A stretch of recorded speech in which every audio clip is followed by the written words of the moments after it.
Welcome everybody to the Determined Podcast. I am your host Pasta Guy, along with Cupcake Paints. Sadly no third host for this, but we have two guests to compensate, I guess. And these two decks are DanielxCutter and SomniumOfLight. I think that's how you pronounce it. SomniumOfLight. It's Somnium. You can just call me Som if that makes it easier. Yeah. So Daniel does in private chat. Yeah. Anyways, yeah, we have these two, the creators of a very popular Undertale fic called Magist es Magicae es potestas. You can tell I've never. That's how you pronounce it. You can tell I'm not much of a fantasy novelist. It's fine. It's a weird name. I'll admit. Anyways, let's. Yeah, let's get started. Yeah, you're cutting out a lot for me for some reason, Pasta. Yeah, my mic's been finicky for the past couple of weeks. It's been misbehaving. Yes. Yes. I mean, it is like years old and stuff, so that makes absolutely complete sense why it would be, but still. Actually, hang on, my Discord app's being weird. Hang on, I'll be right back now. Technical difficulties all over the place. Not even 2 minutes in yet. Usually it's me that has technical difficulties. Sorry, I have no idea why that happens sometimes. Sorry. Yeah, it's fine. Anyway, so. Yeah, okay. It's fine. It's not your fault. Yeah. So do we have the server in the optimum location for all of our zones?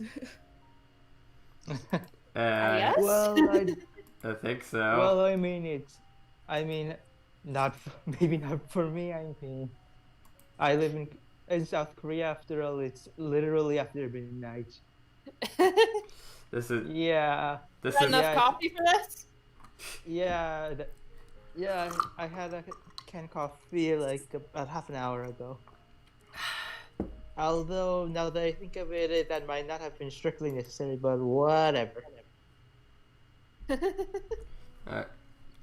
Alright, so, let's start with the first question from our official list. We will also be taking questions for the chat, if there are any. I mean, there's only like about 2 people watching right now, but hey, that's fine. And I mean, it is like 11 on a Wednesday. I didn't expect peak turnout, but hey. Anyways, so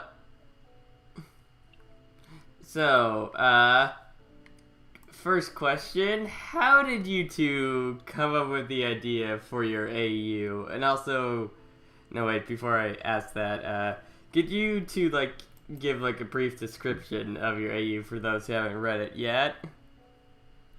Does it count as an AU or a crossover? Well, both. I mean, technically it's both. I mean, fair. Okay, Magicae es potestas is a crossover between Undertale and the book series Artemis Fowl by Owen Colfer. He spells it weird. I don't know how to pronounce his first name. He's Irish, so I guess he's Irish, yeah. So. Mm-hmm. So, I guess to understand our story, you'd need to first know a little bit about Artemis Fowl for those who aren't familiar with it. So, I'm trying to figure out how to explain it in a way that does it justice. Well, the shortest way is that Artemis Fowl is a genius, and the fairies are they do have magic, but they also have ray guns.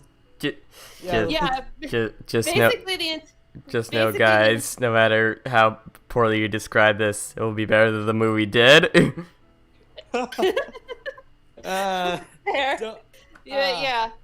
Basically, the entire premise of the Artemis Fowl series is the main character, one of the main characters, Artemis Fowl himself, is a juvenile, basically criminal mastermind, who, in the first book, he's matching wits with fairies, who are both magical creatures and very technologically advanced people. In the first book, he's technically an antagonist, even if he isn't one of the I think POV the characters. correct term is villain protagonist. Villain protagonist. There we go. That's it. So yeah, in the first book, he matches with the fairies, and then basically kidnaps one of them and ransoms them to get gold to restore his family fortune. But as the series normally that wouldn't work at all, but fairies have something called the book. I mean, I'm not kidding. That it's literally called the book. But anyways,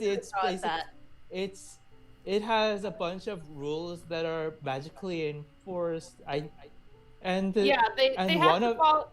Do you want to? Sorry. It's not entirely sure about how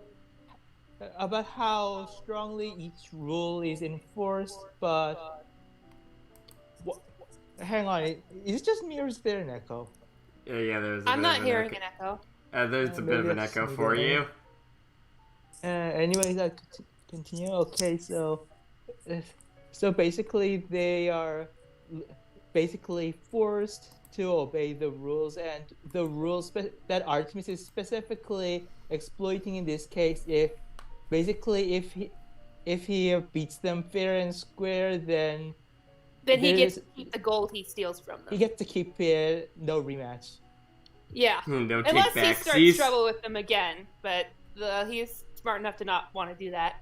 So yeah, that's the first book in the series. The rest of the series actually follows him as he starts developing from basically a ruthless little criminal mastermind kid to someone who's still ruthless, still immoral, but he's actually using his immorality for good purposes, I guess.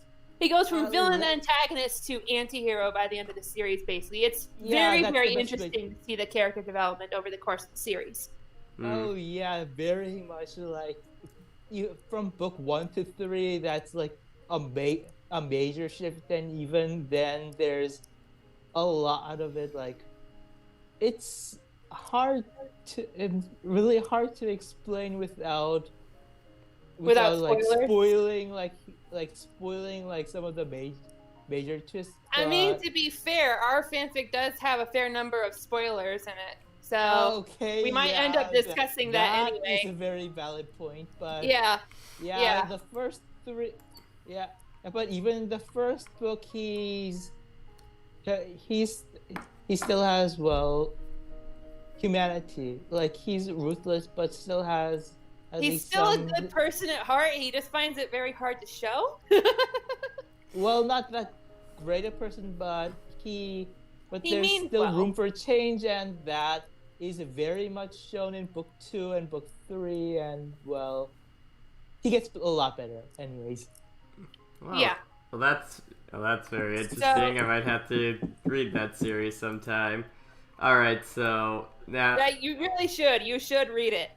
Anybody who hasn't read it needs to read it. Like, it's one of my favorite book series. It's one of the best book series I've ever read, even if it is technically a kid's series. Yeah, and Harry Potter is technically a kid's series, so see, there you go. I think it doesn't really matter at this point. Also, Percy Jackson is technically a kid's series. It's not about whether it's for kids or not. It's whether people enjoy it. Yeah. All right. So back to the original question. Since we're getting sidetracked there. Yeah. Our fanfic, Magicaeus Potestas, is crossover between Artemis Fowl and Undertale. It takes place both technically after Undertale and Artemis Fowl canon, which is why there's so many spoilers. Both technically after True Pacifist and the last Artemis Fowl book, The Last Guardian. Yeah. Which is book 8. There is a spin-off series, but actually we didn't even know there was one until chapter 50 or something. Like, it wasn't published until well after we started the fan fiction. So as far as I'm concerned, that's not canon. Just as a little side note to at least not for Magicaeus Potestas. Just a little side note to all this. It probably collides with the timeline, so at most we're just going to be utilizing tidbits from it. Like, once some reads it, I don't really have access to it yet. I don't think either of us have read it yet. Oh wait, Anyway. we gotta get back to we could get Yeah, into that we are question. sidetracking already. This isn't good. Okay, so Hey, it's great for me. Yeah, it's case great for me. after- We're gonna get to our after 90-minute the last- quota very quickly, or minimum. But anyways, just as a little side note to all this, for how little I knew about this book series, when you guys were talking about it, when you were just like Last Guardian spoilers in the tags and stuff, I literally think, what, they're gonna spoil the video game The Last Guardian? Oh. I have no idea what that even is, but yeah.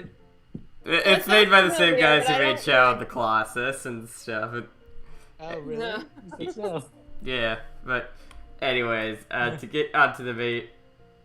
Let's get back on topic. How'd you Yeah, come yeah, up? Okay. Anyways, so well, crossover isn't really enough to explain it. Artemis Fowl is mostly implemented as is, but arguably what really sets it apart, besides the obvious crossover thing, is how we implement the Undertale side, specifically Frisk. Oh boy, Oh Frisk. yeah. Oh beast. That I'm so sorry, Frisk. I think we unpack like most of the stuff pretty early on, and if you include the author's notes, I think the important stuff gets unloaded in like the first 5 chapters or something. Although if we're talking about the fic proper, I think it probably takes a lot longer than that to fully unpack it. But I mean, We could probably summarize the whole thing. So so obviously, since we're talking about it, major spoiler alert. major spoiler alert. Both for our Biggest fic spoiler and alert to ever and spoil. for both canons, obviously. But anyway, it has to do with how time travel works in the Artemis Fowl series, and how we link that to the reset ability of Undertale. You see, Artemis Fowl, I literally just said, time travel very much exists and is possible. On the other hand, of course, it's dangerous. It Very functions very differently from how people typically depict it in Undertale. First of all, it follows the whole paradox thing that most time travel stuff seems to follow. But another thing is that there are side effects if you don't take proper precautions. I think it was described a bit like data loss. Like even in canon alone, there's being transported through space-time can make you lose body parts or have them, or even lose swap memories, places like fingers, or even or eyes. or even exchanged with someone else you travel with, and it can also erase memory. Erase memory, extent. yeah. Not So, yeah. sorry, go ahead. Okay, and the reset function. Well, on the plus side, no paradoxes. Well, not really, and even better, there is no risk of physical problems. On the other hand, of course, however, the mental problems. Oh my fucking god! Yeah, the mental problems are definitely a thing.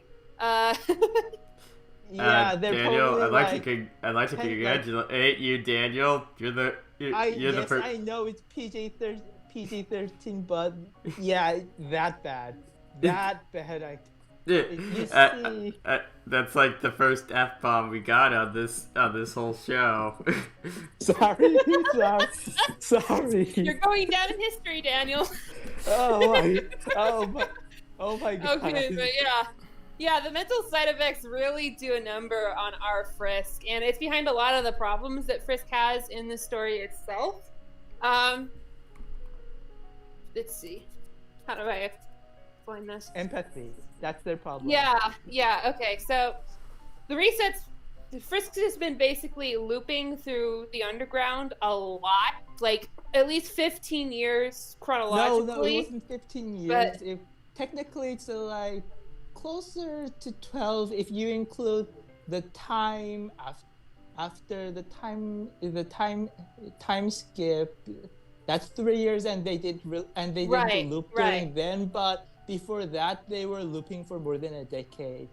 And considering they're physically like, I don't know, I don't think they're even 12 They were like physically, now.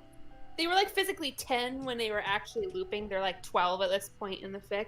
So yeah, they've been looping for a decade, and that leaves a little over a decade, and that leaves a lot of room for those mental, I almost said the F-bomb, those mental mess-ups to happen. And that's actually a cause behind a lot of their trauma, behind the 2 genocide runs they've been through.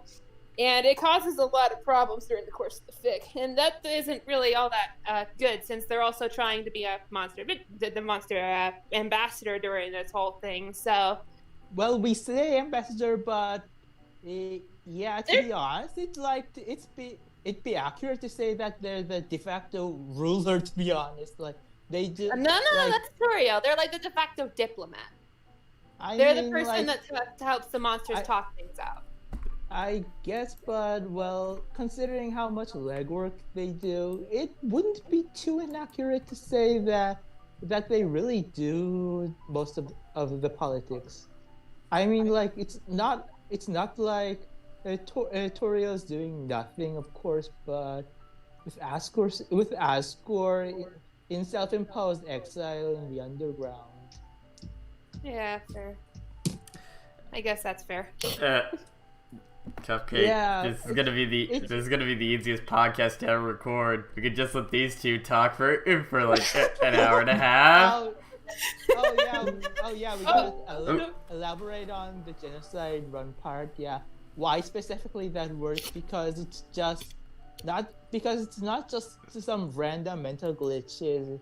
Like obviously it kind of chips away at their mental state. Even without the obvious trauma from, like failing horrifically for more than a decade, but those glitches, they basically build up, and when that snaps, really, when that breaks, it basically removes their empathy and all of their positive memories and experience with monster kind, only leaving the negative. Oof. Yeah, and when you combine that with desperation from being in like time loops for ages and trying to get the monsters a happy ending, both so that the time loop can stop and so that they actually get what they deserve, it's not pretty.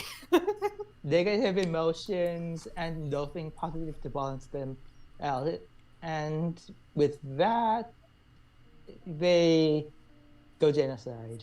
Yeah, that's happened not once but twice, in fact, and that's why they really do not want that to happen ever again, which, to be honest, is easier said than done, because they won't be looping it as long as they already have if they succeeded, because if they haven't, this is literally the first timeline that they have actually convinced humans to let monster kind live on the surface peacefully.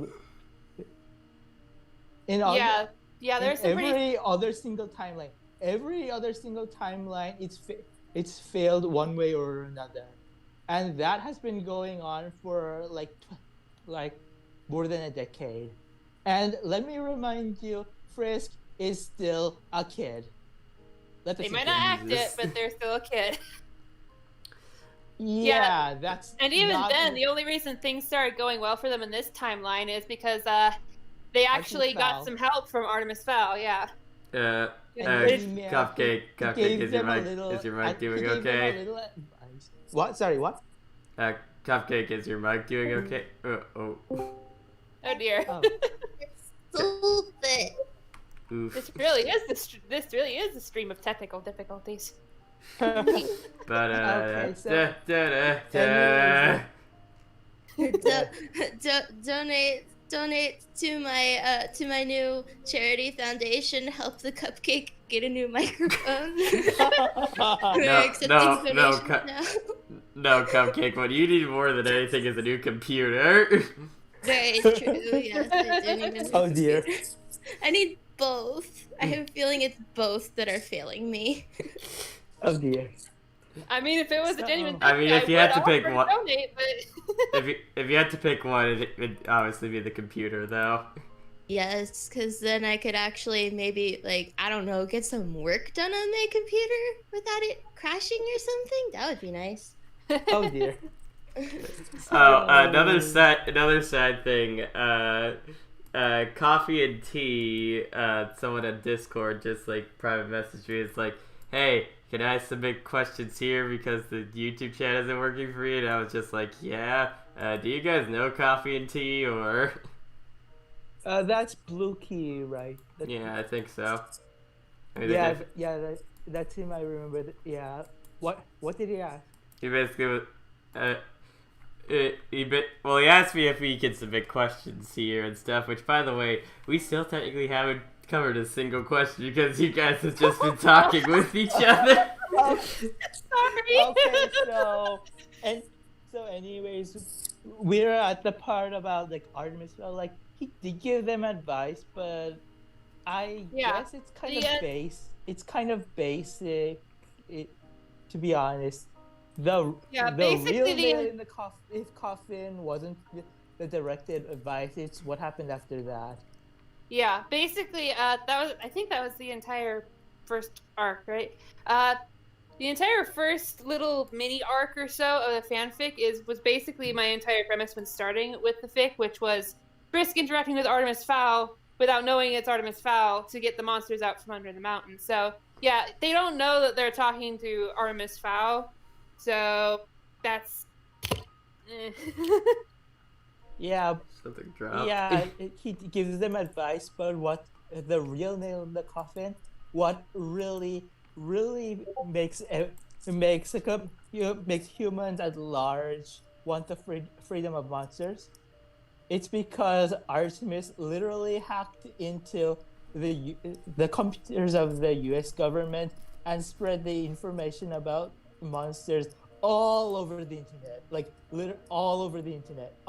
Like he's doing that anonymously, of course, but still, yeah, he can do that.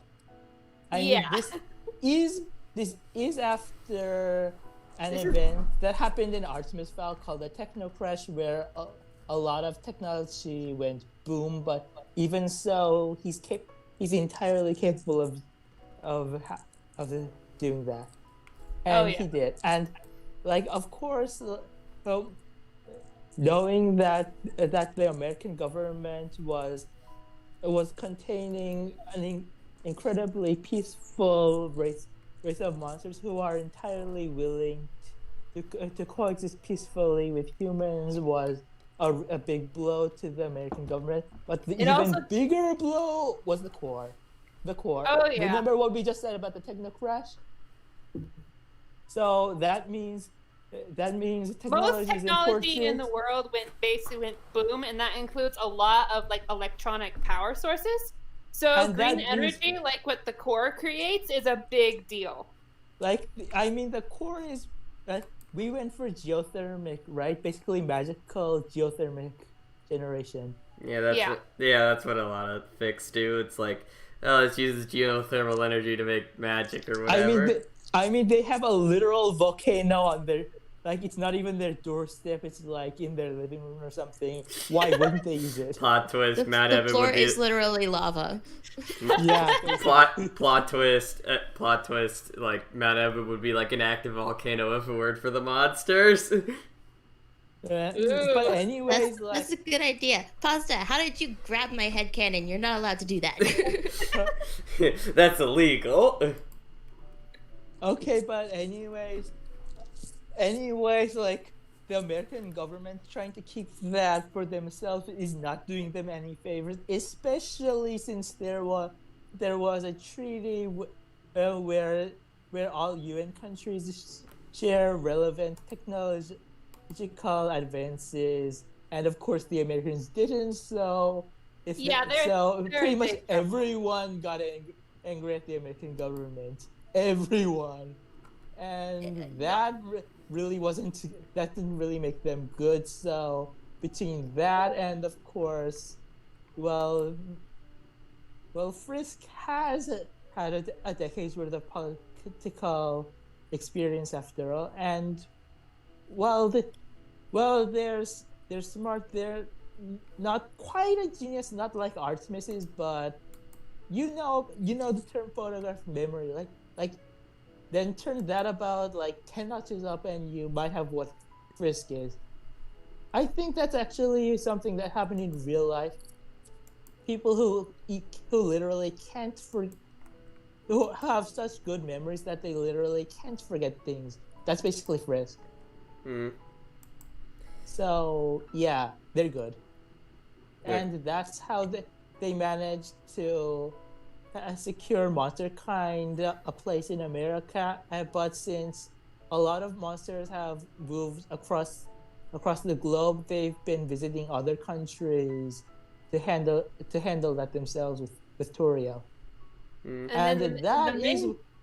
That is where we come into the arc after the monsters are free, when Frisk arrives in Ireland, and then things start going down the drain majorly. Yeah, like that's after a 3-year time skip. Yeah, that's when they arrive in Ireland, and well, we could explain more, but at that point, it might be just better for you guys to read the fic.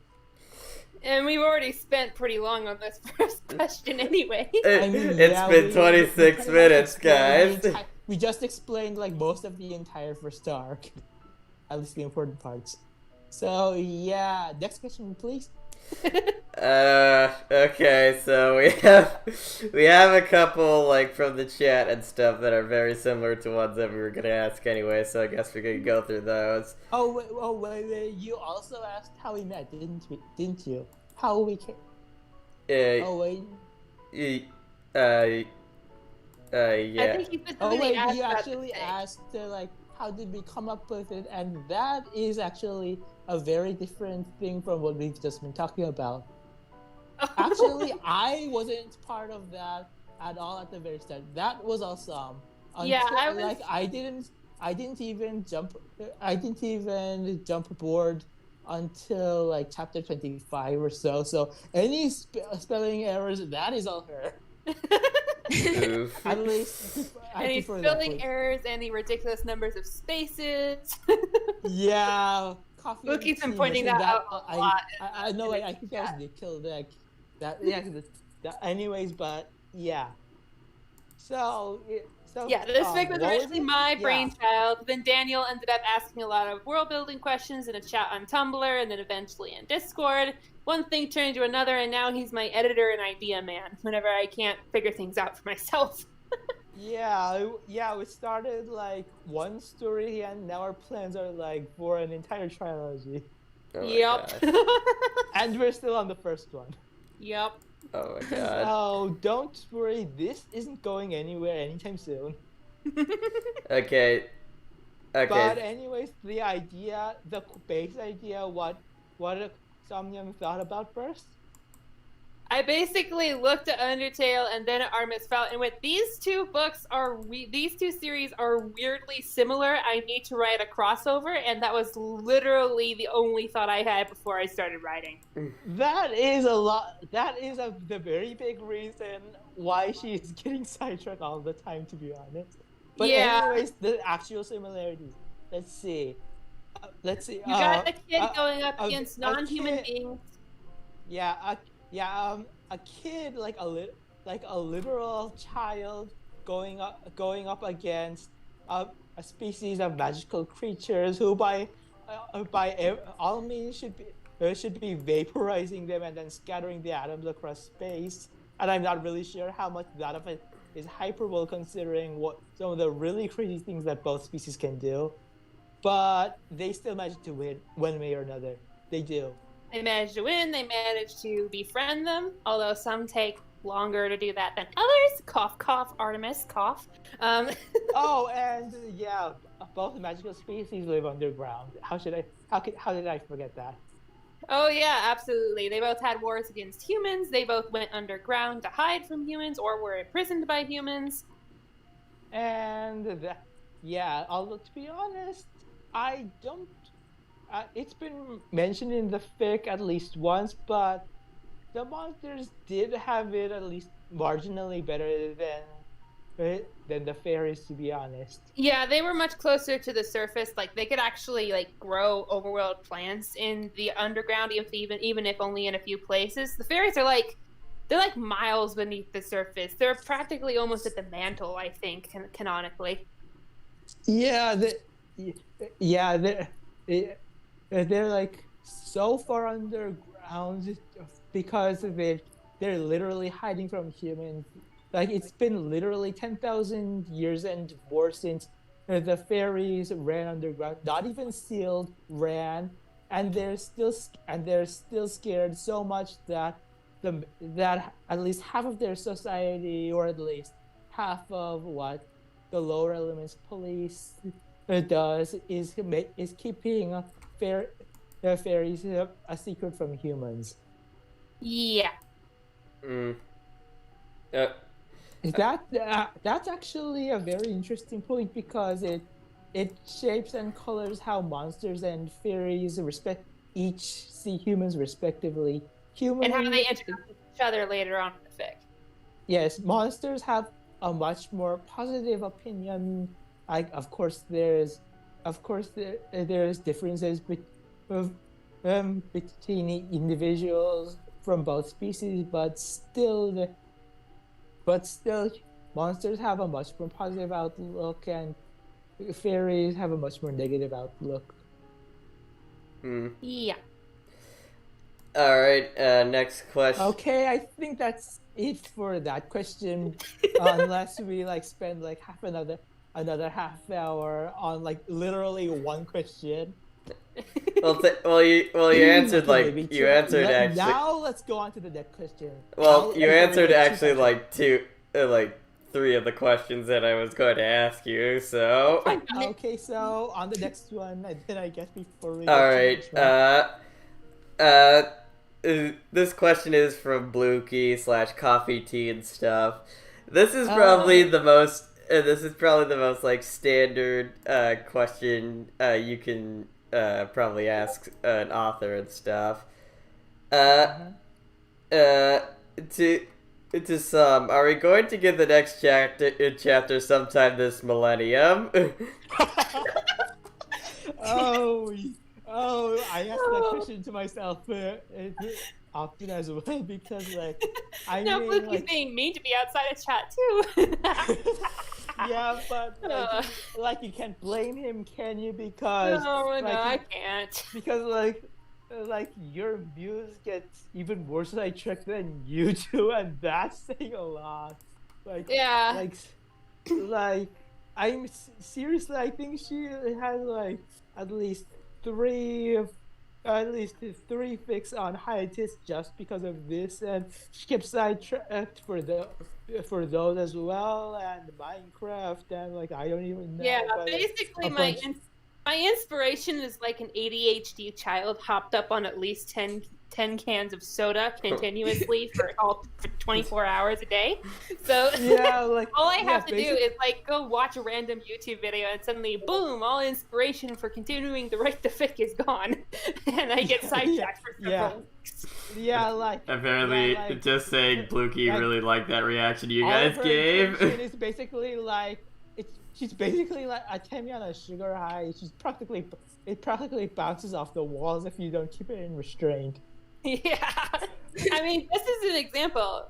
Over this last month, before writing the last chapter that came out recently, I started getting interested in Minecraft again. Literally, it just started by some random YouTuber I'm subscribed to posted a video about and Minecraft you dungeons, built an entire mountain. And then I ended up building an entire bleeping mountain in Minecraft within the next couple of weeks. Oh my god! Yes, you use a tool which makes it I installed take a lot less time. And but even still, that is ridiculous. Yep. I Yep. now know why that was in just your from watching, Discord like, a couple days worth handle of it in your Discord description it says Minecraft distilled my muse. Yep. Yeah, Yep. her Yep. custom, that's even her custom status right now. It literally says Minecraft stole my muse, and I do not think that is it wrong at all. Nope, that's completely 100% correct. I mean, Unfortunately. not only have I been building stuff in Minecraft over the last several weeks, I've also been writing down ideas for Minecraft fan fiction. So And you do not need to do that. I know. We're getting into the really good stuff. We're getting into the climax of the fanfic. Yeah, I know. I don't need to write anything new. Oh, That was Cupcake again, wasn't yep, that was Cupcake. My microphone is killing me. Oh dear. No microphone, no microphone, please. let the sweet cupcake speak. So, next question? Yeah. This is another coffee. This is another coffee and tea one. Isn't it somewhat his job to keep Dan? Isn't it somewhat your job to keep Motivated? restrained / inspired? I should, but really, If anything, he sometimes makes the problem worse. I mean, well, you could say that, but you're already walls. pretty bad enough on your own, to be honest. Yeah, but you don't make it any better, Mister. Let's post like 20 videos in our private chat for Som to watch because he thought you were. I mean, you haven't done that in a while, admittedly, but still, that didn't help matters any.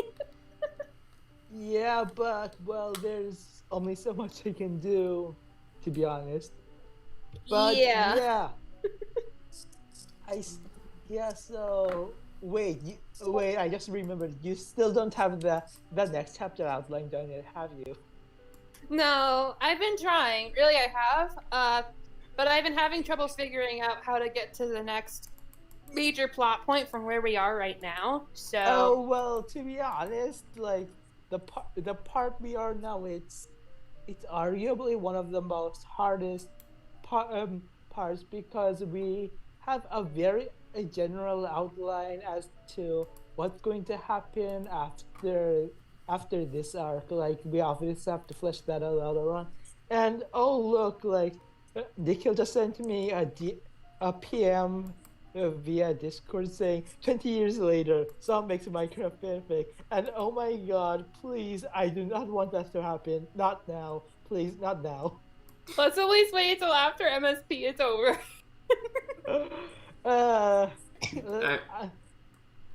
Let's hope it doesn't actually take 20 years for that to happen. Oh no. Yeah. Oh jeez. Okay. Next question, please. Yeah. Next question. Let me scroll up. Hold on.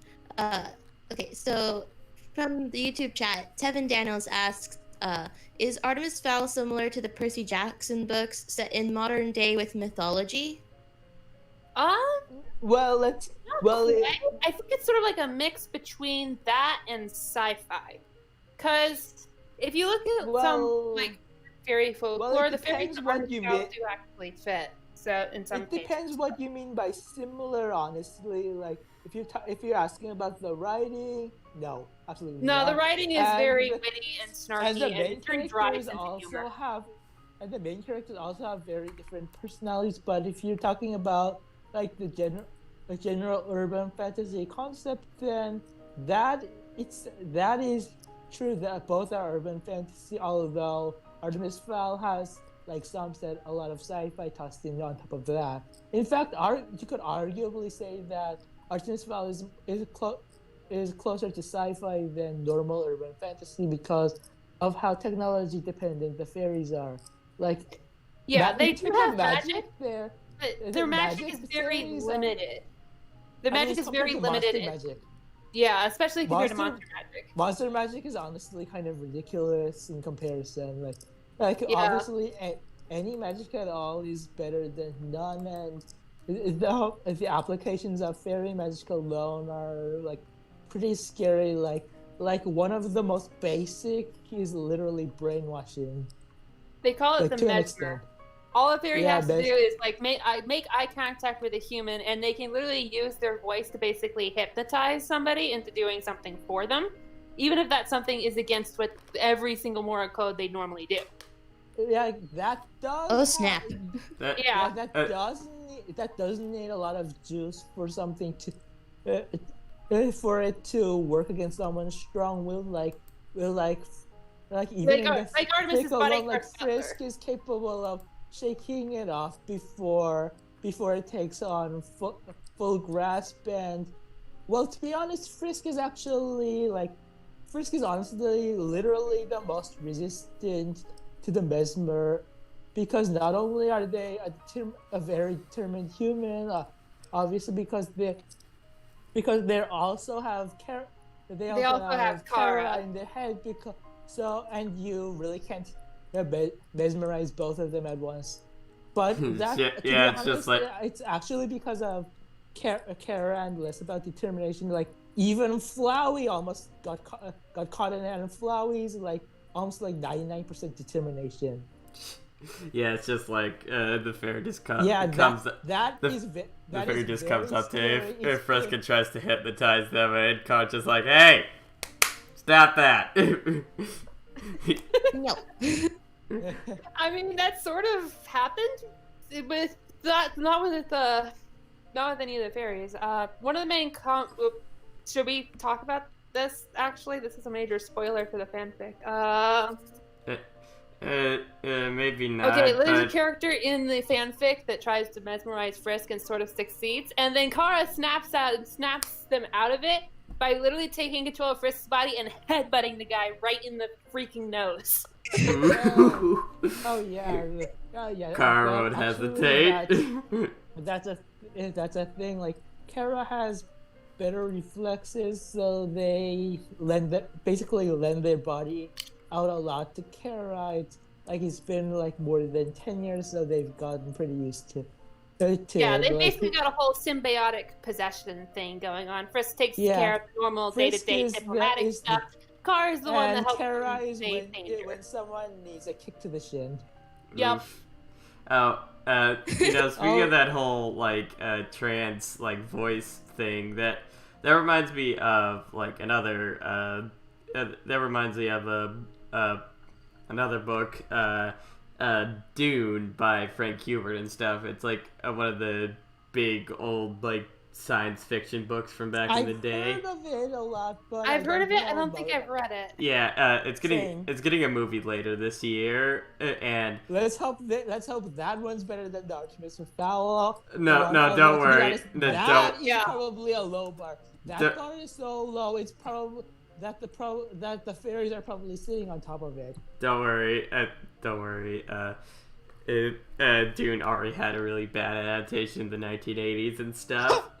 Basically, they got a really good director, very talented.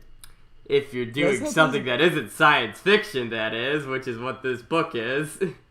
Oh dear. Dune. There are these characters called the Bene Gesserit that basically have so much control. Have so much mind over matter type control over their body and stuff. They know the perfect vocal cord frequency to make it so that they can speak to someone, say hey, you come over here, and they will actually do it because of just by the very specific tone of their voice, basically hypnotizing them for a second. Yeah, that's basically the mesmer, honestly. Except the mesmer uses magic. Yeah. Yeah, but be honest, that's basically the only difference. Oh, and also eye contact helps a lot, but if you have enough power, then voice alone can work. If you've got eye contact though, and if you haven't managed to fight it off before it really takes hold, you're screwed. Yup. Yeah, even someone yeah, in our fic, even someone with ridiculous amount of determination, like Flowey or even Frisk, couldn't fight it off at that point. Not without outside help. And that probably says a lot of how ridiculously powerful and how ridiculously abusable that is, which also comes up in the fic, which is another reason why you guys should really try to read that if you don't already. Yeah. Yes, I am obviously shilling it, but that's like half of the point of this podcast anyways. Don't worry, danielxcutter out here shilling to a whole 8 people, how scandalous. That's like that's like half of the point of this podcast anyways, don't worry. Yeah. Anyways, Tevin Daniels asks, is Gaster involved in any way in this fic? We want to talk about that, but well, let's put it this way. We said this is a trilogy, right? This story is not going to involve him at all. Period. Like, do not expect him anytime soon. Not involving Gaster at any point. And if or when it does, we are not saying anything concrete now, although the very fact that we are not addressing this properly in the first place probably says volumes. It's not going to be in the way that you guys think, and not at all. Well, thanks for answering that. And that is all we can really say without spoiling spoiling like the entire like half the premise of one of the later stories. We can't really talk more about that. Sorry. Yeah. Nope. Okay, so here's a pretty simple one. What does the title of the story actually mean? I mean, it is a very unique title. It's technically it's Latin, but it's also like improper Latin. It should be like Magica Potestas. I mangled the pronunciation, but it shouldn't be in that order. I'm pretty sure some just did that because it's cooler. Then that's how the Latin is ordered in the Artemis Fowl books. I actually got the idea of the title from the Artemis Fowl books themselves. The Fowl family is a family of criminals originally, or at least before they go straight. And their family motto is "Aurum is potestas," which is gold is power. So I basically took that and made it and replaced gold with magic because of the monsters and the fairies. Magic is power. And that is very much true in just like at its core, magic is ultimately what fuels like most of the plot. What like a very good portion of monster leverage in this fic is because of monster magic, is particularly magical technology and monster food. Yep. Those two are basically the biggest thing that monster kind contributes to the world at large. Alphys is no longer the royal science. Like, she was chemically fired, so yeah, but like Ireland is the technological center of the world now, and she has a job there. Well, it's one of the technological centers. That's how big we're talking about. The former royal scientist is at the technological center of the world. Basically, it's basically like Silicon Valley, basically. But for magic. Think that, and possibly even bigger. Or at least has the potential to be there. It's not quite that big yet. They haven't really gotten to because that of the techno crash, but they're gonna get there eventually. Anyways. Yeah. So, next question? Yeah. Perhaps? Okay. Not gonna lie, when I first read the title of the fic, I thought it said potatoes. I did too. I did too. So I'm like, yes, the magic of potato. I mean, like, Ireland. I think Loki's actually said something like that before. So I wouldn't be surprised if we used that joke sometime in the future. Actually, to be honest. Yeah, Like someone just if like we ever do some of those spin-offs of non-canon stupid 4-panel comics, it's probably going to be something like that. okay. Question Yeah. from Nikhil Shina. Yeah. I'm sorry. Yeah, that's You're like probably like our most like this person's like probably the most like biggest fan of this thing, and I can't even pronounce it right. How do you? Sinha. Yeah. How do you? He Yeah, asked. he's a big. I know you speak first. Say. How do you, the question is, how do you write? Do you think up the next few arcs before you start writing, or do you have a more organic type of writing here? Here you don't know the ending a long time before. Do you? Actually, we do have. We have a general outline general of the plan. plot of the fic. Of course, the problem, as with everything, is getting there. Yep. Especially with some. Especially with me. We do know what we want to do, actually. We just don't know how. That's the real problem. We do So I know guess what, and sort of a combination between that. yeah, Sorry, we have the bare bones, and yes, that is probably going to be a skeleton for sometime in the later. But anyways, we need to flesh that out. Yeah. So it's sort of like a combination between outline and organic. The outline is something we follow, but the actual development of the fic is more organic. I just tend to ad-lib stuff based on the outline as I write. Yeah, to be honest, I use her concepts and use those to make the framework, like the general idea how it should progress, and then she does the actual writing, and sometimes she changes some of my ideas because they would work or otherwise. Or another idea would work better. Yeah. Yeah, basically. Basically, I go with the flow. All right. And then when she has something done, I look at that and then change a few words or something. Sometimes entire sentences if they read weird. There's been a few times where he's had to do that. Or if even if they're not particularly weird, then sometimes something might work better. Like I don't have a specific method of doing that either. I kind of do that I kind of go with the flow when doing that as well. Yeah. Well, as a writer myself, I do have how I usually think about writing stuff is basically, I think of these big key moments in my stories, and then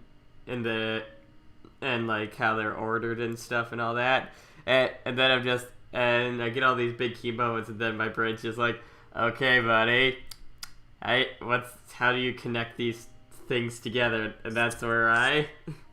Basically, it's like connect the dots. Yeah, it's a connect the dots. It's like, okay, so this thing happens with this character here. This thing happens with this character here. How do you connect? But the drawing is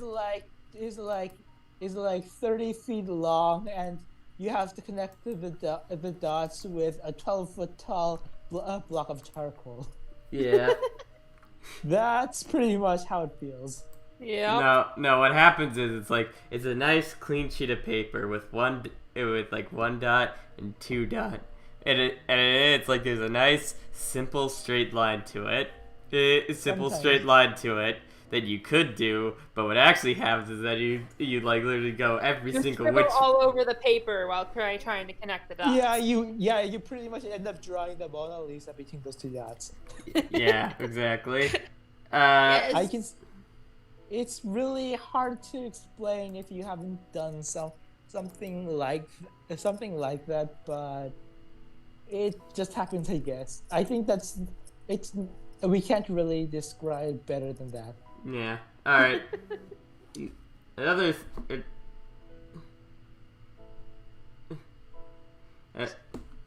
So Another that's question from Tevin Daniels. They asked, do any of the Undertale minor/side monsters play a role in the story? Like lesser figures in the story, like say Muffet. Monster Kid.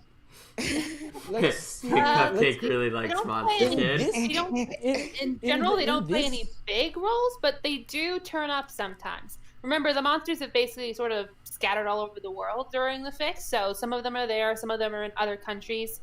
The main minor characters that have turned up so far in Ireland and Magicate Espetestas is Muffet. She owns a very successful little spider-themed bakery in the business district of Dublin. Oh, and there's also the green fire girl in Hotland. We set her as Grilby's daughter, and she's here too. She's in Ireland too. She hasn't actually turned up in the fic yet.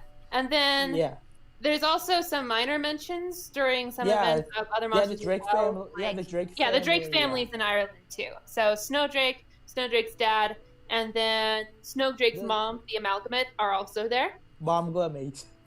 Mom Glamate. Actually, Deltarune, I think her name is Crystal. But yeah. Mm. Okay, that's it. Anyway, so we've got an entire author's note in one chapter that details where a lot of the monsters have gone. Yeah. Oh, that's cool. Yeah, actually, one of the major characters, Asgore, isn't really appearing in this first story at all because, as we mentioned, he's basically still in self-imposed exile in the underground because he regrets what he's did, but it's both because of the political controversy and because of his personal guilt. He has essentially stepped down, so basically Toriel and Frisk are doing all the work.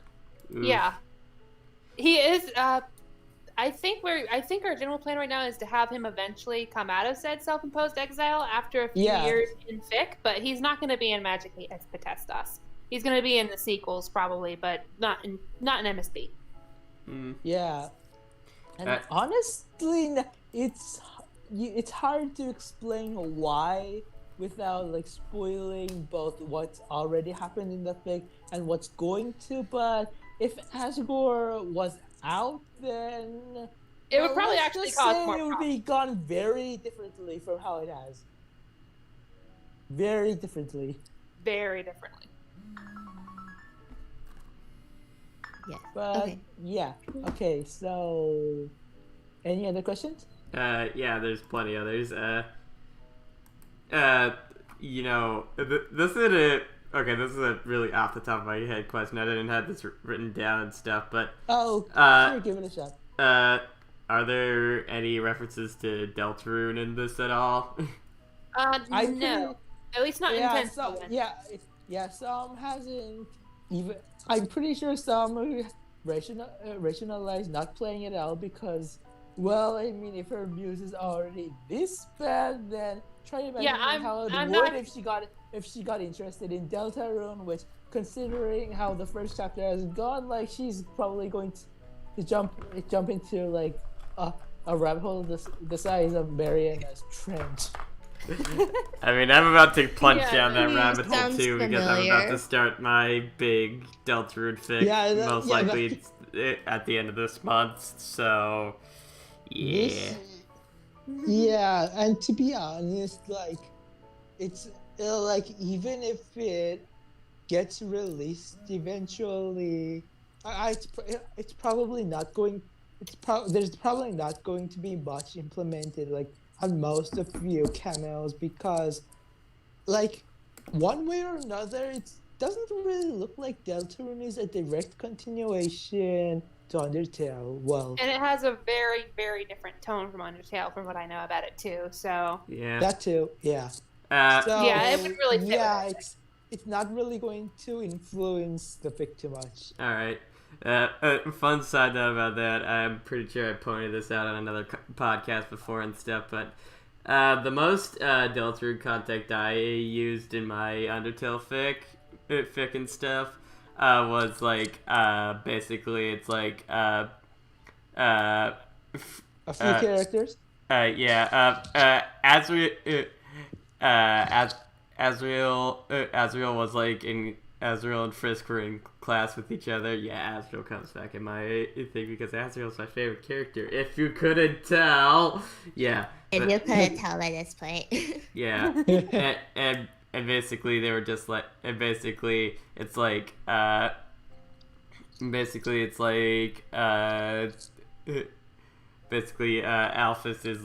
is like talking to the class and like talking to the class about stuff, and like Azrael hears this like one monster huff and everything. He turns his head and it's like this big there's like this big purple lizard monster that just looks disheveled and stuff, and he's just like geez, who's that jerk? That's Susie, isn't it? Yeah, like Susie or something. Like pretty much everyone thinks she looks like Barney. Like I mean, like I wouldn't be surprised if Toby literally had the idea when making her. Like she's basically like a girl Barney with hair and a much worse attitude. Yeah. Yeah, but physically she's basically like a girl Barney with hair and clothes. Yeah, and Punk Barney. Punk Barney. Yeah, like I don't really blame people for making fan art where Barney's her dad. Like I really don't. You know, you say that Punk Barney and stuff. Now I just imagine Barney singing the "I Love You" song, but it's like an epic like punk like grunts like. Oh god. I love you. You love me. My nightmares. My nightmares. I don't know why, but this is reminding me of that one. Is it a meme? I don't know, but it's this one thing that I found, which it was this Barney like doll surrounded by empty bottles of alcohol, and instead of "I love you," it's "I love booze." Booze loves me. Oh my god. Alcoholic dinosaur. Oh my God. I mean, there's worse things the internet could have made. What do you mean could? Like they have. There's worse things the internet has made. The surface. True. Oh, believe me, I have seen much worse. Yeah. That's want to know what I've seen. You're right, I don't. Yeah, but especially not on a PG-13, like I already said. Like oh yeah, no. This is PG-13. I mean, this ain't for kids at all, but yeah, like yeah. Another thing. Okay, so Tevin Daniels asked in the chat: is Kara a ghost and is Azrael a flower in your story? Yep. Well, yes. I mean, it depends how you define ghost, but if you're talking about the broad sense and not like the monster subspecies with that share certain traits with the concept of ghost, then like broadly, yes, Kara is basically linked to Frisk, like through a combination of magic and having the same soul type. Because Sarah, which is still hanging on, is linked to Frisk throughout their entire journey through the underground. Actually, in a way, you could say like Kara is basically connected to Frisk in the same way that Azrael's conscious is in Flowey. It's just that Kara isn't quite as bad because like Frisk is still alive and has a soul, so I guess they're basically piggybacking on their soul. That's why they retain their personality. Yep. Asriel isn't as lucky because he's only just a flower. He has gotten better since the events of the pacifist ending, though. Like Marginally. Marginally. I wouldn't call him reformed. He's still violent. He's still a jerk. Actually, he's violent and enough of a jerk and has a few abilities that the fairies are actually scared of him for like a good first part of the fic. He punched a hole in a fairy's foot, so I don't really blame them. Yeah, I don't really blame them. Plus, another ability that the fairies have in canon is something they call shielding, which is kind of a misnomer. It's basically invisibility, but in order to become invisible, they vibrate really, really, really fast.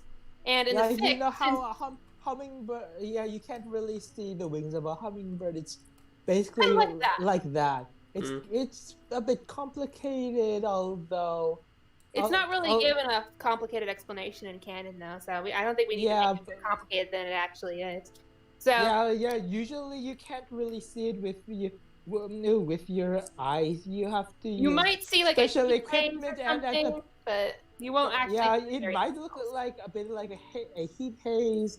Although in some of the later books, there's technology that actually gets past even that. But even then, it's really hard to see it. I think there's only like 3 species on the entire planet that can properly see a shielded fairy without technology. And none of them are humans. Yeah. And they're all like animals. I think some of them are like monkeys or spiders or something like that. I don't really I know that rats can. Rats. Yeah. Oh yeah, rats. But but that's about it. In our fic, but that's like the problem. That's it. It's only about seeing. Flowering is a flower, and so that he means has roots he's more and sensitive he can sense vibrations through the ground, so he can figure out where the fairies are within a certain range from him, and that terrifies the bejesus out of them. Yeah, because it's because between that and the mesmer, that's pretty much like 90% of how they've managed to remain undetected for more than 10 millennia. Well, that and their mind wave technology, but basically those are the 2 biggest factors, and Flowey is capable to resist both of them, and he's entirely capable of eviscerating a fairy. So yeah, they're terrified of him, and I don't really blame him either. But yeah. Yeah. Okay. Next. Any other questions? Yeah. Next question we have. What character interactions between Artemis Fowl characters and Undertale characters were you most excited to write? Oh. Well, that's entirely a question. That's a hard one, honestly. Because because the best-selling part of our fic, so to speak, is like actually Benosh actually looked at our fic once, and he said he was interested in how each side goes into the rabbit holes of the other, like exploring the implications of the other side, and like Artemis learning about the secrets of monster kind, and the monsters learning about fairies. So that every single interaction is pretty interesting because they explore a lot of aspects that might not be entirely obvious from an inside perspective. It's like the most prominent example would be how the monsters and how the monsters think about how fairies handle humans.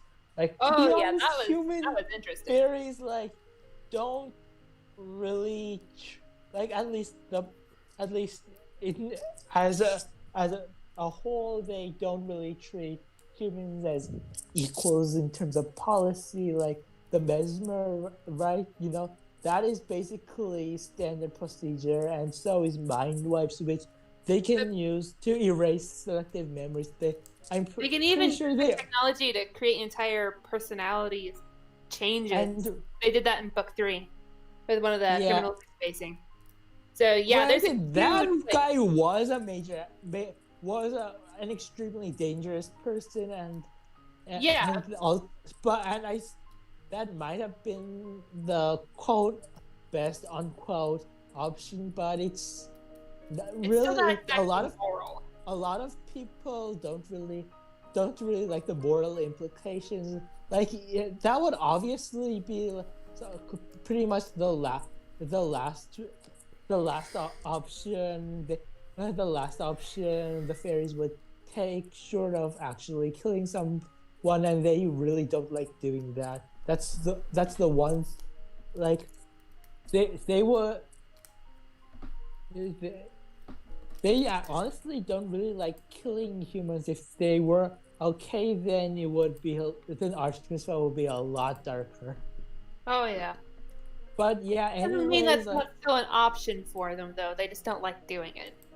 Yeah, but anyways, the moral implications are already thought about by fans of the series, but how the monsters see that is basically, well, that's very interesting, especially because of how they view memories. Like monsters don't have physical brains, so their memories are directly tied to their soul. So messing with the memories is seen as messing with your soul, which in turn is messing with your sense of self, and that's a whole that's a big issue. Huge cultural misunderstanding / issue right there. You could honestly say that it's an even bigger moral problem than it is for humans, because like it's not even just your mind, it's your very soul. At least that's what I mean. It's not like, I don't think we've technically established how the brain and the soul interact with each other. The way that I've been thinking about it, at least unofficially, is at least in monsters, that's basically their equivalent to a central nervous system. In humans and fairies, the soul is more like, it's more like a backup to their brain, to their mind. It's in terms storing of like copies of everything that their brain stores. Well, like in terms of the 7 basic traits, determination, bravery, and so on. Those are basically the main focus in terms of like personality and magic, I suppose. But like the real mind, both the physical and the mental stuff, that's all happening up here and not really in the soul. Like the human souls are really different, and fairies are really different monsters.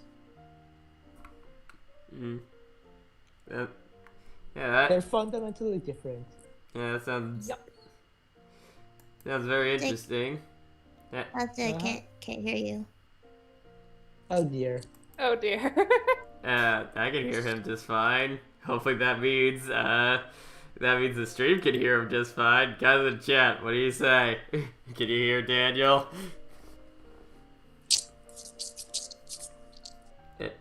I can hear you guys fine, although some of you guys are cutting out sometimes. Yeah. Internet is fun sometimes. Well, to be fair, it's like the Discord chat has to like cover both. It has to cover like it cover like a lot of ground. Like I'm in like the East Coast. You guys are like on Mountain Time, and Daniel is like in freaking South Korea. Like literally everyone is. Oh wait, no, I think some and Cupcake are both in the same state. I think. Time zone buddies. Yeah, but like three time zones and 4 Wi-Fi routers. That can't be helpful. in 2 freaking continents. Yeah. Oh. Yeah, actually, that's pretty interesting. Like, the Fanfic Paradise server has, like, people from all over the globe. Like, Yeah, we Dyke got. is Swedish, I'm Korean, Softifus and Better are both from Malaysia, Blicky is Chinese, and I don't even remember. Oh yeah, Nicholas like from India, but like there's a lot of people from all over the globe, and even just in the States alone, there's a lot of people from different places and different backgrounds. Like Mike from Abbott's Lake is he's a farmer, and like there's a dude it, there's a dude called Garamond in the, in in the server, and he works in a hospital, and like it's really interesting, to be honest. Yeah. It's not even just about fics. It's about there's a lot of stuff outside the fic, and it's really great because you can meet a lot of people. Yeah, and like. talk about stuff. Yeah, I've Like, probably. really- This has probably been the most diverse server I've ever. There's a been on. sister server, but I honestly haven't been active in there for a while. I think that one's even more ridiculous, Yeah. and that's saying a lot. One day we'll get a fanfic writer that's actually from Africa. Yeah, actually, speaking of, in the sister server, I think there actually was someone from Africa. Although I don't know if they're still active. I don't know. Mm. But yeah, really diverse. And I think I know a comic writer from Africa. I believe Puff lives in Africa, but I'm not sure. I need to double check. Yeah, the Undertale fandom is pretty widespread because, like, I mean, obviously something this big can't be just be the States alone, but the Korean and Japanese fandoms are really big, and I think we as in Korean, I think we're the first guys to get an official translation for the Korean translation for the demo, like for Undertale. Like, actually, hang on.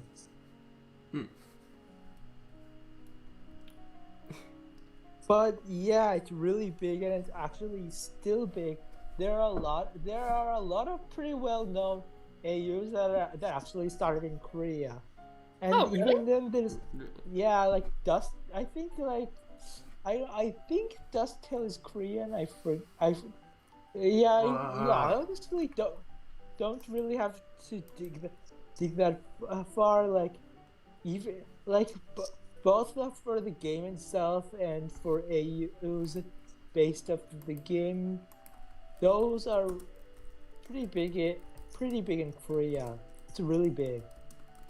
It's obviously it's not as big as it really was when Undertale was pretty much the big thing of the internet, but yeah, to be honest, it's still a thing, and that's really interesting. Yeah, just the amount of different people I've been able to meet through this fandom is freaking crazy. I mean, well, yeah, that's yeah, I think.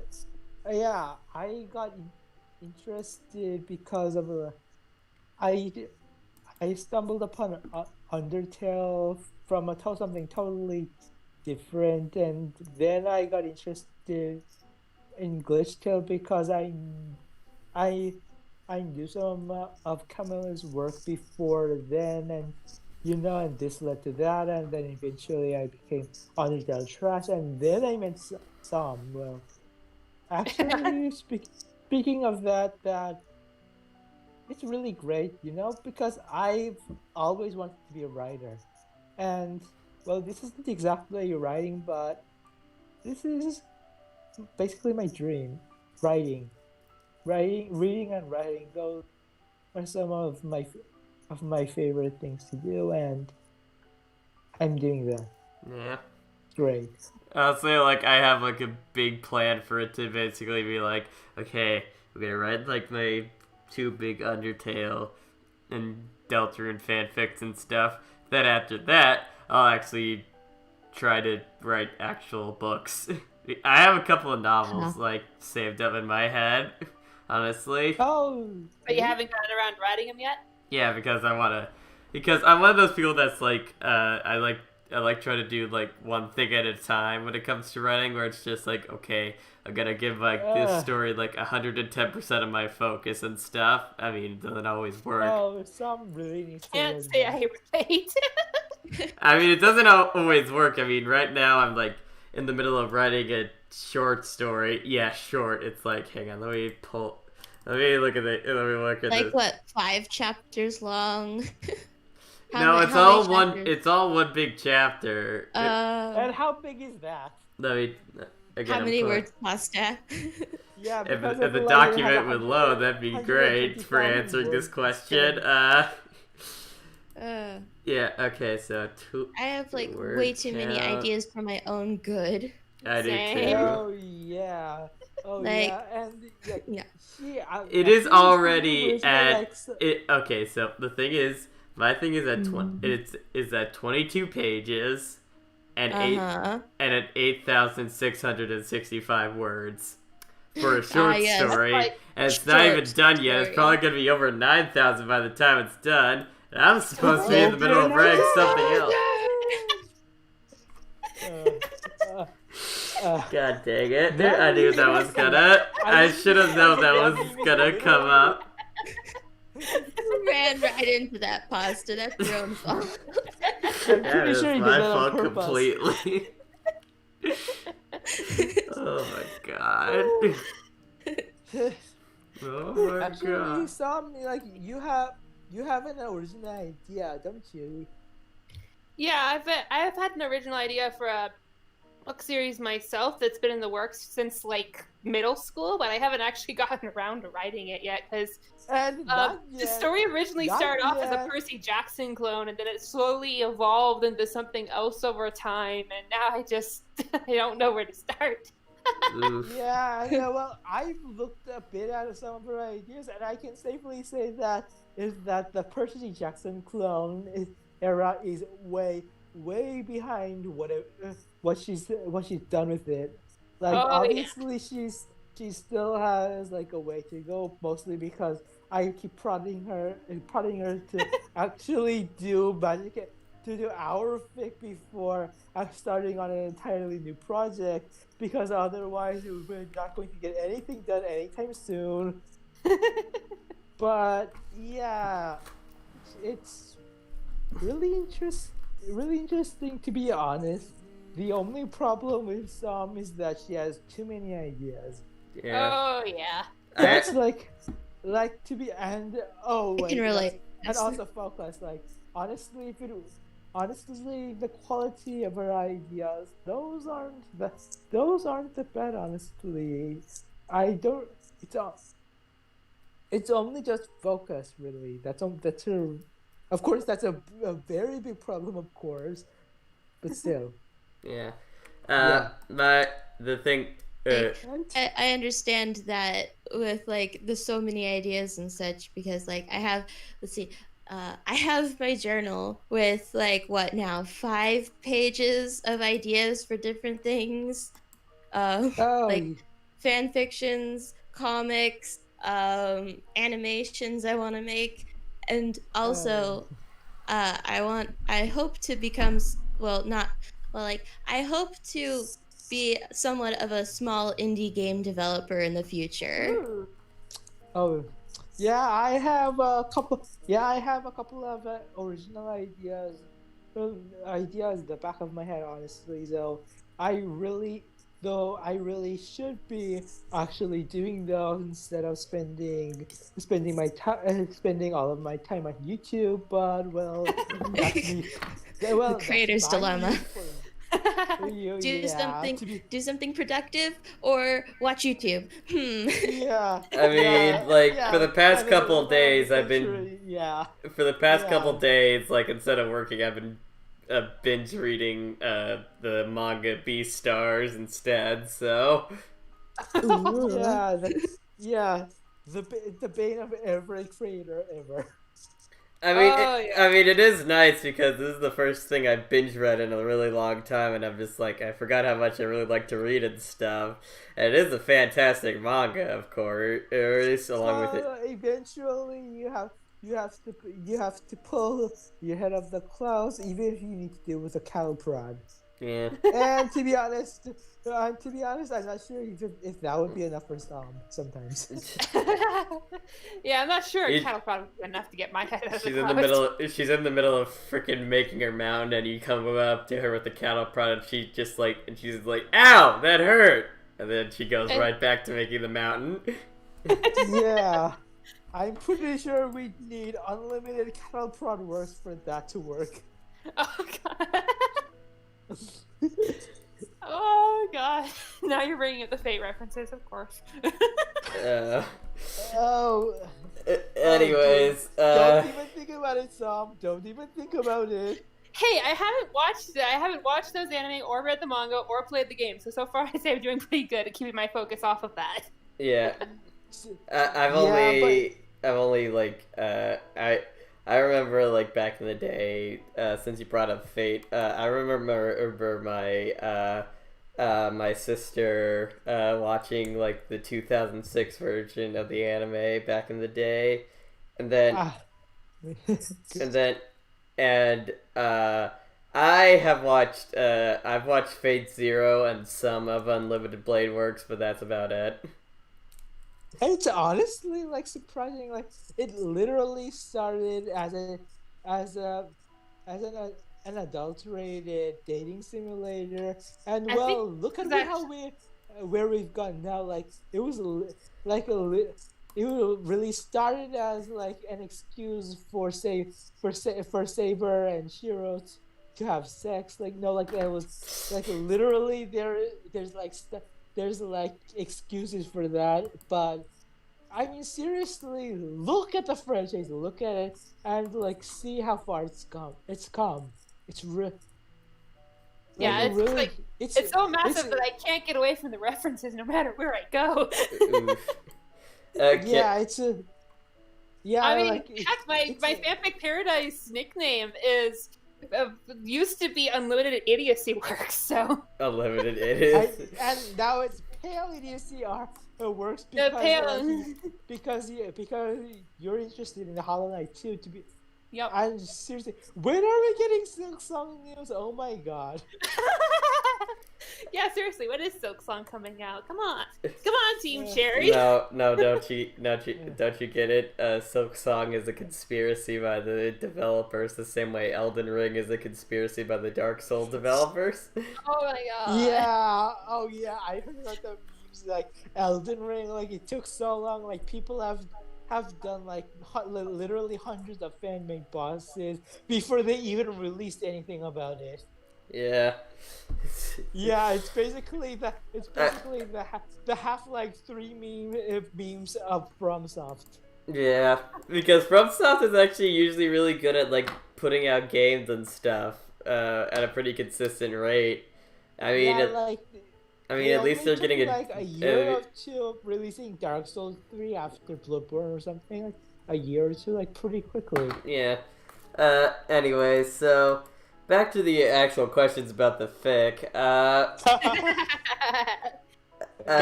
to the topic. Yeah. Next question. Yeah. How many times have you gotten a comment saying that they hadn't read Artemis Fowl or played Undertale, but now wanted to try them out because of your fic? I don't think we've ever got out. We've never seen. We've actually, I think we've gotten one or two, but it's mostly been geared towards the I want to read Artemis Fowl thing. Mm. Yeah, because most of the people that start off reading the fic are Undertale fans already. It might be a bit more than that, to be honest, especially including the people who haven't commented. But yeah, I'm pretty sure most people were interested in, mainly in the Undertale aspect, and the Artemis Fowl is a nice bonus. Mm. I mean, I guess we are honestly slanted towards the Undertale side. Like Well, Yeah, like, we to are be we are honest, like, definitely slanted more towards like, Undertale. we're at this basically point. just implementing Artemis Fowl as is, but like as we mentioned about the research, where we've taken our own spin on the Undertale aspects, to be honest.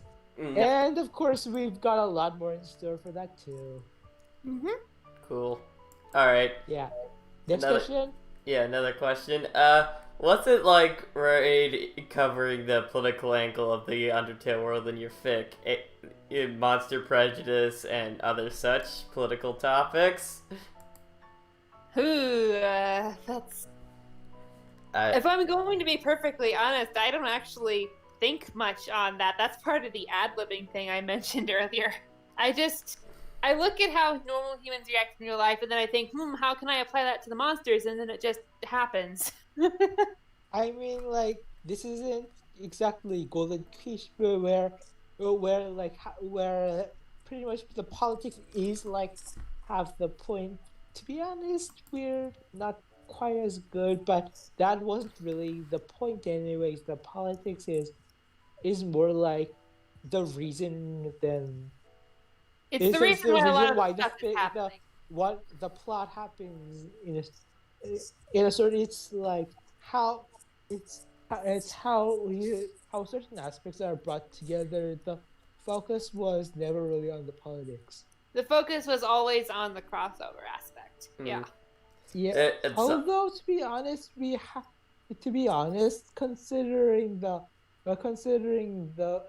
policies of the fairies, there is certainly some politic aspects. Oh yeah. That's yeah. I can... It's just that they're not the direct focus. Like, certainly not like Golden Quiche. It's a different fic, to be honest. Different entire. It's not the story we want to tell. And soft meanwhile in the chat's just like yeah, I do politics good, and don't you forget it. All right. Did you? Oh, dang it! All right, I'll have to plug my headphones for a second. Don't do it. Oh dear. Oh, okay. Next question. Yeah. Okay.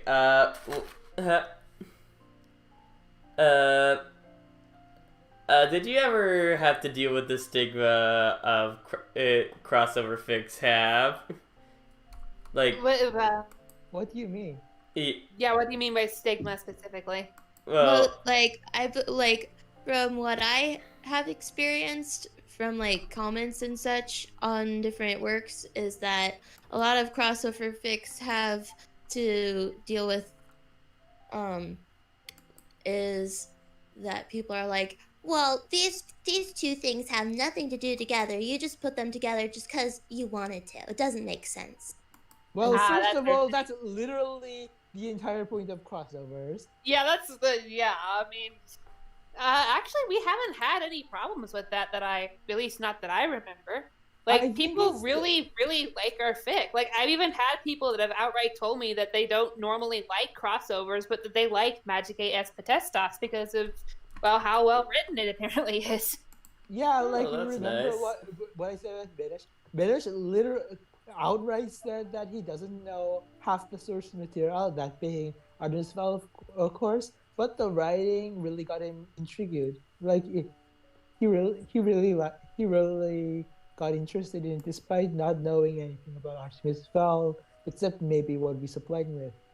It's the writing. Honestly, one of the key points to writing a good crossover is how, well, realistically, like, how each side reacts to the other. And that's kind of the point of our entire fic. It's not just like putting both casts together. It's how they react how to each they other change is things. like the entire point of the fic, you could say. Yeah. And also, it's the way how we implement it. It's not like we shoved part of one thing in the other midway through. It's both occur after the canonical endings, so to speak. So it's like we feel they fill a lot of blank spots. Like Undertale, the entire Undertale series, the entire events of Undertale happen after after Artemis Fowl happens, honestly, and like after like about I think about like 10 years or It's been or about so. it's been about 7 years after the techno crash in the fic, so Yeah, a little under a yeah. decade. Actually, 7 years after the techno crash, then Undertale, then 3 years or so more, and here we are. Yeah. I so like both of them have an open ending, so to speak. There's not like loose threads, so to speak, and we've managed to tie them together into a story that happens after both. So there's nothing that really directly conflicts with each other. All right, so Yeah. we only have one official question left, so we're gonna start wrapping this thing up. People in the chat, if you have any more questions, like ask them now, and yeah. Okay, so If you have anything to say, please speak or forever hold your peace. exactly. Yeah.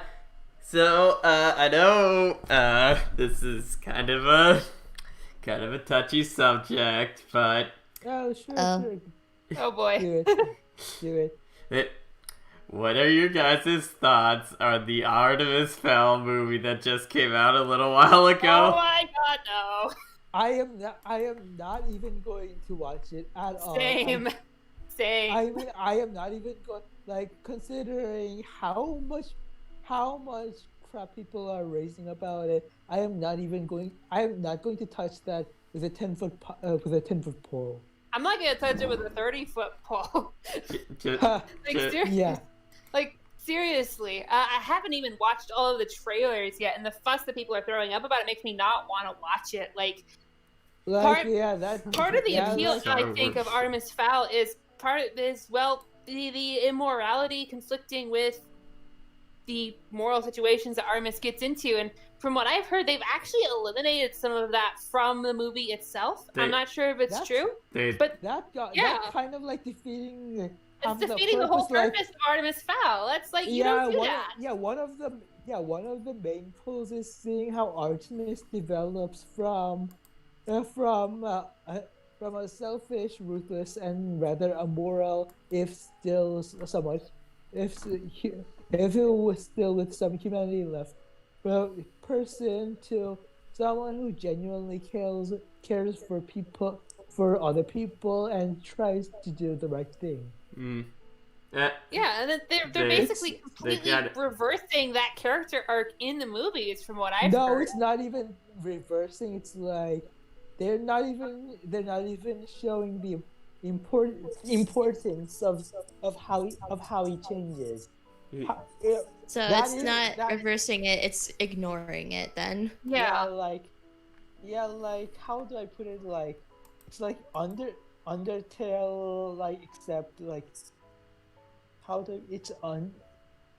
it would be like taking Undertale without the save and load release. Would that be right? I think it would be more like Undertale without the option for pacifist. It just completely defeats the purpose. You just know. Yeah, that they gotta basically basically, from what I've heard, they basically from what I've heard, it's like they basically made it so that Artemis Fowl is like unambiguously like the protagonist of the story and stuff. And yeah, like, no. You don't. It's not Artemis. That is an imposter that looks like him. That is not Artemis. Yeah. Also, they made like the fairy society and stuff a lot more generic fantasy race stuff than. Oh my god! No, seriously, like it cannot be further from how they are like seriously like 10,000 of years ago. Like some of their warlocks were so powerful that they could literally lift their island outside of time and space. Is how much advanced they were before more advanced compared And they're to and, us. and the entire They series. literally have they literally have ray guns. They literally have ray guns and like I don't even know ray guns. And basically, like not jetpacks, but like mechanical wings, but functionally, I think jetpacks, and you're not too far off. And like, there's like this technology. Honestly, it didn't even have to be magic if they weren't fairies. Like, you could honestly just change a bit of it to be science instead of magic, and it'd be more generic science fiction than generic fantasy, to be honest. Well, yeah. And the fairies are not generic. Okay, like in general, they're just not generic. Some of them are a little. Like you have centaurs, you have elves, you have That's about it. And that's by the way, it. guys, when they say fairies, they don't mean like little winged guys. They mean like fae from like Gaelic mythology, which is basically like any magical creature. Oh yeah, so yeah. We probably should explain that earlier, but yeah, I mean, some of the fairies look more like the typical fairies, but they're not like flower fairies. Okay, they're the fairies you don't mess with if you don't want them to mess with you back or do something worse. Basically, the only big similarities they have is that they're short, they typically have pointy ears, and they have magic, and that's about it. Mm. And even then, some fairies don't even have magic. I think it's canon that centaurs don't really have magic, or at least not much in the way of it. Like Foley is entirely the tech guy. He has no magic. I'd mostly have like the gift of tongues, and even fairies have their magic stripped away, can still use that.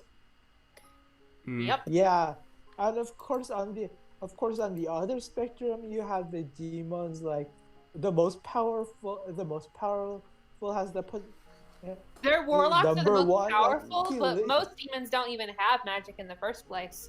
And then there are the dwarves.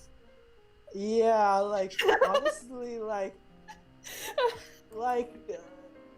it's. Oh god, how do you describe Artemis Fowl dwarves? Yeah, I don't think if you don't know the Artemis Fowl series, like I wouldn't even know where to start because they're totally different. Honestly, there's only one dwarf character in the entire series, but based on him alone, dwarves are basically a weird combination of slapstick and potty humor personified.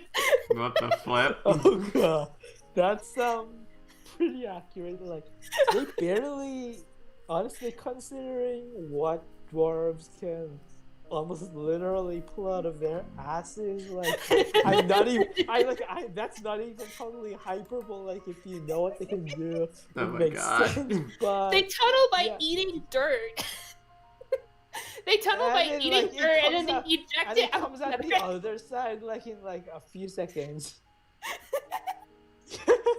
They literally have. I don't. Yeah, Artemis Fowl dwarves are weird. They literally have explosive flatulence. Like they can cause avalanches with that kind of stuff. It's canon. Literally, And that's without magic. That's just all their biology. Yeah, Balch doesn't have magic anymore because he broke the rule of dwellings. Yeah. But he broke one of the rules. Then he doesn't even really need magic. He doesn't need it. He can eat through rock. He can eat through dirt. He could. He has what? Yeah, glowing spit? Is glowing spit? What unless is it's like solid bedrock or concrete, like you can pretty much dig tunnels through he can pretty much dig tunnels through stuff. Through He doesn't anything. even need magic, and to be honest, from what's mentioned in the fic, dwarves don't even have that much magic. Yeah. Yeah, they don't even. Maybe they can heal, sort of, but even then, they can't really do a They whole could lot. probably do like healing and mesmer. Those are pretty much the basics. Those are basically the basic abilities that fairies have. Yeah, that and shielding and gift of tongues. Yeah, but like compared to like I don't know, like only goblins can throw fires and fireballs, and they certainly don't have the ridiculous abilities of demon warlocks. But which is probably just as well considering how dumb they are. Yeah, goblins. Imagine a goblin with like the ability to rip apart space-time. That would be a disaster. Yeah, like I mean, they like literally sentence in the series proper. Like, take the dumbest creatures on the planet and give them the ability to conjure fire, which is pretty much a summary of like what they do. Like, honestly, I wouldn't be surprised if goblins were as a whole were quite as stupid as they're portrayed, but considering most of goblins mentioned are in gangs, I don't really blame the narration for considering them that stupid. Because if you're smart, then why join a gang in the first place, I guess. Yeah. Alright, so yeah, it looks like Chad isn't giving us any more questions and stuff, so I guess we'll wrap this up. Thank you all for being here. It's been a wonderful time. Indeed. And it's been fun. It's been fun. This is the first time I've ever guess- been on a podcast. It's been really fun. I never really thought I'd do anything like this before, but this is like the first like Undertale themed podcast that's actually. This is my first podcast. Period. Like. This is the first Undertale themed podcast that I've seen that's actually had more than two or so episodes and everything. So yeah. Also, guys, we reached 100 subscribers. Oh yeah. That's more subscribers than I have. This is I've tried to do a Yeah, couple of I've tried to do a couple of YouTube channels up to this point. This is the most successful one I've had. Shows you. So yeah, this has been, that's great, just getting 100 subscribers and stuff.